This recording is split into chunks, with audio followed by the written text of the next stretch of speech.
How were movies invented? The Hollywood movie industry is a multi-billion-dollar business today, with hundreds of new movies being released every year. But things were not the same in the early days of cinema. What we see today is the modern-day evolution of an art form that dates back to the 19th century. It was a period of notable global events, such as the Napoleonic Wars, Latin American independence, and the gradual decline of the once mighty Ottoman Empire. With all this happening, how did people find the time to invent movies? And most importantly, what were the first movies like? Let's dive in to find out. It all started with toys. Yes, that's right. These early inventions were attempts to create the illusion of motion by displaying a series of drawings in rapid succession. One of the first devices to achieve this effect was the Kinetoscope, introduced in 1832. This apparatus involved drawings mounted on the face of a spinning disc, allowing viewers to watch the drawings animate as the disc twirled. But the innovation didn't stop there. Just 2 years later, in 1834, William George Horner advanced this concept further by developing a device known as a zoetrope. Earlier, George named it the didactylum, or wheel of the devil. However, this name didn't stick for long. Pierre Devin, a French inventor, saw potential in this innovative device and decided to give it a new name that would resonate more with its magical ability to bring drawings to life. He chose zoetrope, a term derived from Greek words meaning things that turn. Unlike its predecessor, the zoetrope placed the drawings inside a rotating drum, creating a more sophisticated device that could more effectively simulate the experience of motion. These two devices laid the groundwork for the motion picture projectors that would eventually give rise to the cinema as we know it today. In 1840, things really changed for pictures. That's when Alexander Walcott made something super important: the very first camera that could take photos, and it lasted a long time. This was a big deal because now, instead of just drawing things to look like they were moving, we could actually capture real moments to remember forever. However, the dream of motion pictures remained out of reach until it became feasible to capture live action instantly and in succession. This breakthrough became possible thanks to two important advancements. First, in 1870, a revolutionary photographic process reduced the exposure time from a lengthy hour to a mere 1/100th of a second. Then, between 1872 and 1877, where a remarkable project took place that would lay the foundation for the future of cinema. The central figure in this story is Edward Muybridge, a British-American inventor. He was working for California Governor Leland Stanford, who had a somewhat unusual request. Stanford, a racehorse breeder, was determined to prove that there was a moment during a gallop when all four of a horse's hooves were off the ground simultaneously. Given the technology and scientific knowledge of the time, not to mention the limitations of the human eye, this was a hotly debated topic. Stanford believed that capturing this moment could settle the argument once and for all, and he turned to Muybridge for assistance. Muybridge started a complex and innovative experiment. He set up a series of 24 cameras along a racetrack on a Sacramento farm. Each camera was connected to a wire stretched across the track, which, when triggered by the hooves of a galloping horse, would capture a successive photo of the horse in motion. This array of cameras worked like an early version of a motion sensor, snapping photographs in quick succession. In 1877, Muybridge managed to take 12 photos in a row of a horse running really fast. These pictures showed that the horse lifted all its feet off the ground at the same time.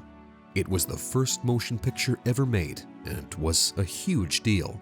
It proved the governor right, and was a big step forward in making movies. Then, in 1882, something truly innovative came along, thanks to French physiologist Etienne Jules Marais. He crafted a unique camera that looked a lot like a rifle, and called it the chronophotographic gun.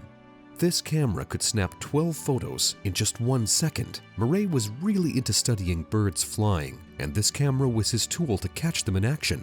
Instead of film, he used a rotating glass plate, and later on, he would switch to using paper roll film for easier handling. Marais had big dreams of showing these captured moments in flight one after another, almost like a movie. His work, combined with what Muybridge had accomplished, laid the essential groundwork for future projectors and gave rise to what we now know as the first motion picture camera.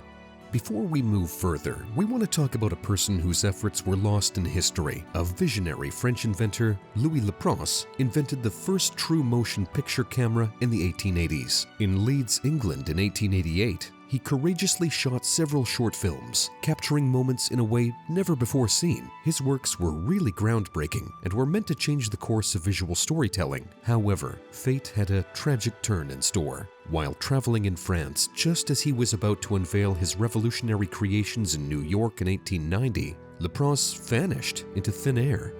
This mysterious disappearance prevented his groundbreaking showcase from occurring, leaving his monumental contributions buried in the shadows of history for years.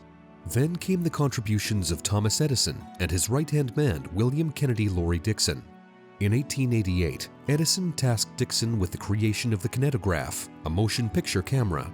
This invention cleverly combined principles from previous innovators like McCrae and Muybridge, capturing images on celluloid film at an impressive rate of 40 frames per second, over a span of roughly 50 feet. But they didn't stop there. Edison and Dixon also introduced the Kinetoscope, a novel device for individual film viewing.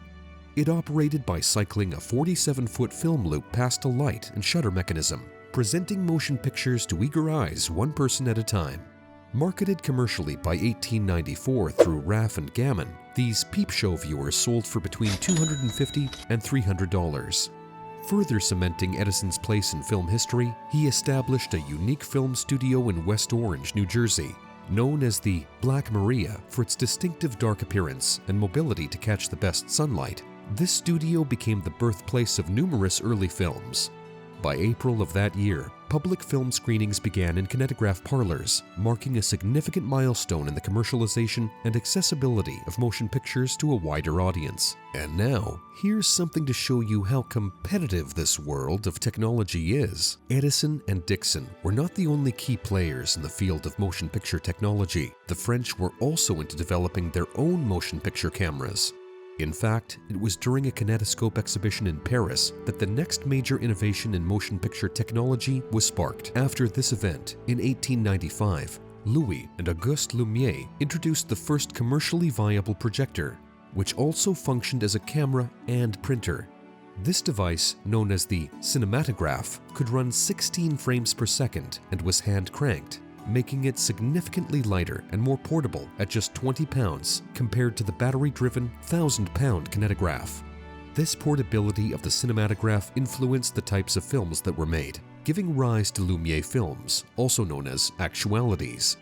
These films could be easily taken outdoors, shot on location, and often bore a documentary style, capturing life as it unfolded.